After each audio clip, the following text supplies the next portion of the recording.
दोस्तों, न्यूजीलैंड एक ऐसा देश है जो दुनिया का सबसे खूबसूरत देशों में शुमार है, जो दुनिया भर में अपने प्राकृतिक नज़ारों की वजह से फेमस है।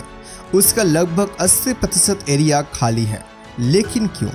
क्या है इसके पीछे की असली रीज़न? आइए जानते हैं इस सवाल का जवाब इस वीडियो में। देखिए, न्यूजीलैंड की प्राकृतिक खूबसूरती, हरियाली, ऊंचे ऊंचे पर्वत, नदियाँ, झरने दुनिया भर से टूरिस्ट को अट्रैक्ट करते हैं। न्यूजीलैंड के इकोनॉमी में टूरिस्ट का काफ़ी इम्पोर्टेंट रोल है। न्यूजीलैंड पैसिफिक ओशन में बिल्कुल साउथ में ऑस्ट्रेलिया के पास स्थित एक देश है, जो 2 आइलैंड से मिलकर बना है। सबसे पहले अगर हम वर्ल्ड मैप देखें तो आप नोटिस करेंगे कि न्यूजीलैंड हमारी बाकी दुनिया से बहुत दूर है। मतलब अगर आप कराची या मुंबई से जहाज़ में बैठे तो ये पूरा अरेबियन सी और इंडियन ओशन को क्रॉस करके करीबन 18 से 22 घंटे की फ़्लाइट के बाद ही आप न्यूजीलैंड पहुंच सकते हैं। और अब सवाल ये पैदा होता है कि इंसान दुनिया से इतनी दूर इस आइलैंड तक पहुंचा कैसे? अगर हम न्यूजीलैंड की ऑफिशियल वेबसाइट पे जाए तो वहाँ ये लिखा है कि आज से 1000 साल पहले लगभग 1322 से 1350 के बीच माओरी लोगों ने न्यूजीलैंड की डिस्कवर किया। माओरी एक जनजाति है जो पोलिनेशिया आइलैंड की मूल निवासी हैं।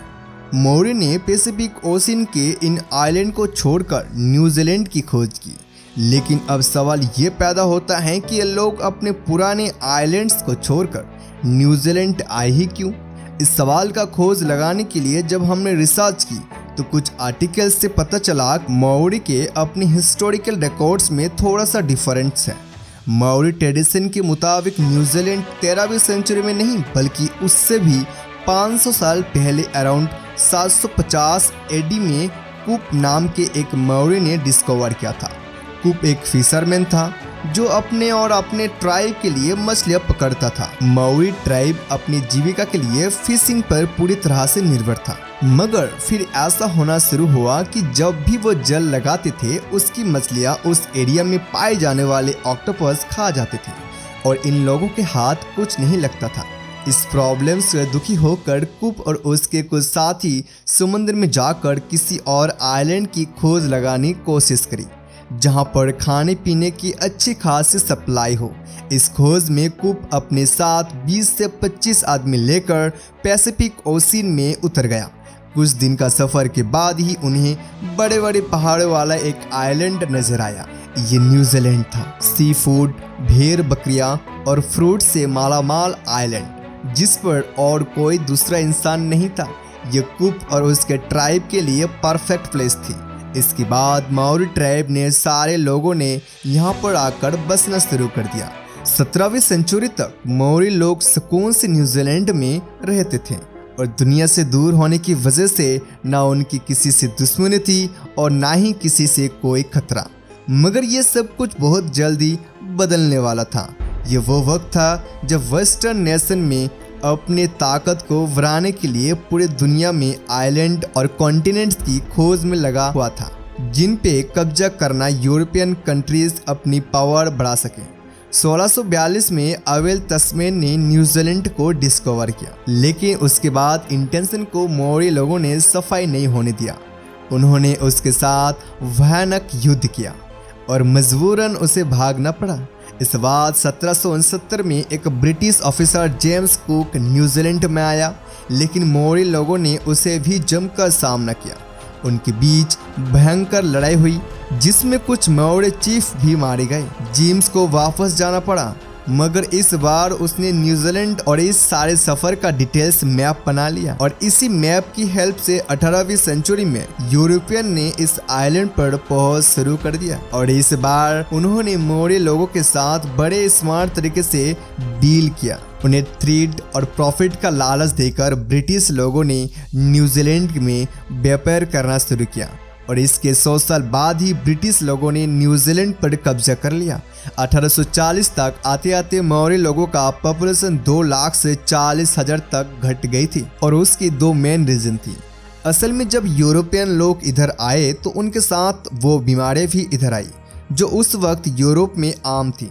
प्रॉब्लम ये थी कि माओरी लोगों में ये डिसीज़ की इम्यूनिटी डेवलप नहीं हुई और इसीलिए यूरोपियन इमिग्रेशन के बाद लोकल माओरी लोग बीमार होकर मरना शुरू हो गए। दूसरा, 19वीं सेंचुरी में न्यूजीलैंड एक बहुत ही वायलेंट प्लेस बन चुका था। ब्रिटिश लोग और लोकल माओरी के बीच में लैंड ओनरशिप को लेकर एक सीरीज ऑफ वॉर शुरू हो गई थी जो अगले 40 साल तक रनिंग थी। इन लड़ाई में बहुत ज़्यादा माओरीज मारे गए और फाइनली ये सारा सिलसिला 1881 में जाकर रुका जब माओरी लोगों के सारे चीफ्स मारे जा चुके थे। उसके बाद ब्रिटिश ने सोचा कि न्यूजीलैंड में लोकल डेवलपमेंट बहुत ज़रूरी है, इसके बिना तो यहाँ पर आगे नहीं बढ़ा जा सकता। और इसी के साथ ही न्यूजीलैंड में पीस और प्रोग्रेस का फाइनल सफ़र शुरू हुआ। लेकिन इसके बावजूद भी प्रेजेंट टाइम में न्यूजीलैंड के 80% एरिया खाली क्यों है और सारे लोग इधर नॉर्थर्न आइलैंड में ही क्यों रहते हैं? असल में न्यूजीलैंड के इतने बड़े एरिया खाली इसलिए हैं क्योंकि इस सारे एरिया पर रहना या फिर कंस्ट्रक्शन करना नियरली इम्पॉसिबल है।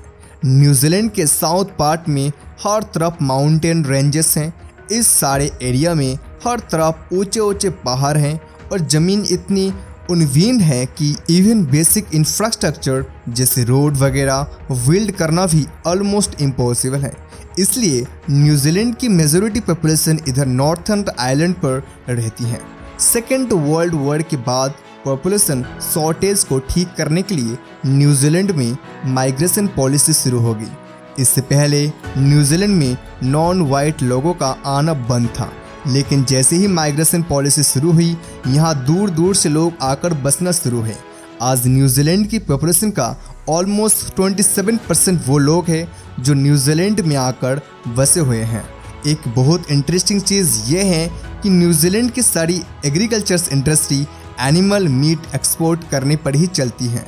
इधर नॉर्थर्न आइलैंड में बारिश की वजह से ऐसा सुंदर ग्रीन जमीन है जिसकी वजह से इधर बेशुमार काव, सीप, गॉट पाए जाती हैं। न्यूजीलैंड के पॉपुलेशन लगभग 50 लाख के करीब है, जबकि एक एस्टिमेट के मुताबिक यहाँ पर सीप, गॉट का पॉपुलेशन ऑलमोस्ट 3 करोड़ है और इसीलिए न्यूजीलैंड दुनिया में सबसे ज़्यादा मटन और सीप वूल एक्सपोर्ट करने वाला कंट्री है।